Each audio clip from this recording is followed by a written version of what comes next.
Grosse affluence devant le stade Yves du Manoir de Colombes. On vient de supporter le Racing. Parce que c'est un club mythique, j'y ai passé quelques mois de ma vie.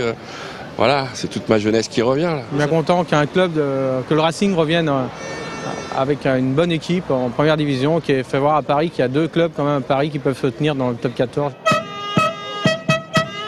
Pour ce jour historique, les 7000 places du stade sont occupées et les tribunes sont essentiellement bleues et blanches aux couleurs du club, de quoi réchauffer le cœur des anciens. L'ambiance, je ne la reconnais pas parce qu'à l'époque, il n'y avait pas un drapeau, il n'y avait pas une banderole, il n'y avait pas de supporters.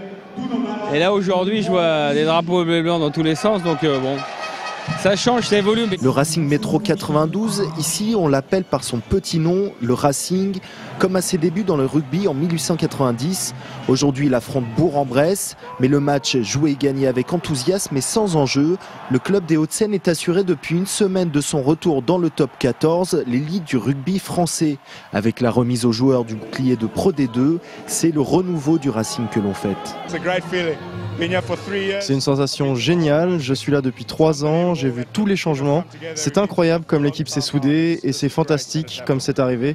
Je suis très heureux. Le Racing, un club historique, une aventure qui continue. Donc c'est sûr qu'on essaye d'écrire un peu l'histoire par rapport à ça. On est content. On est super content. En plus au club, on travaille toute l'année.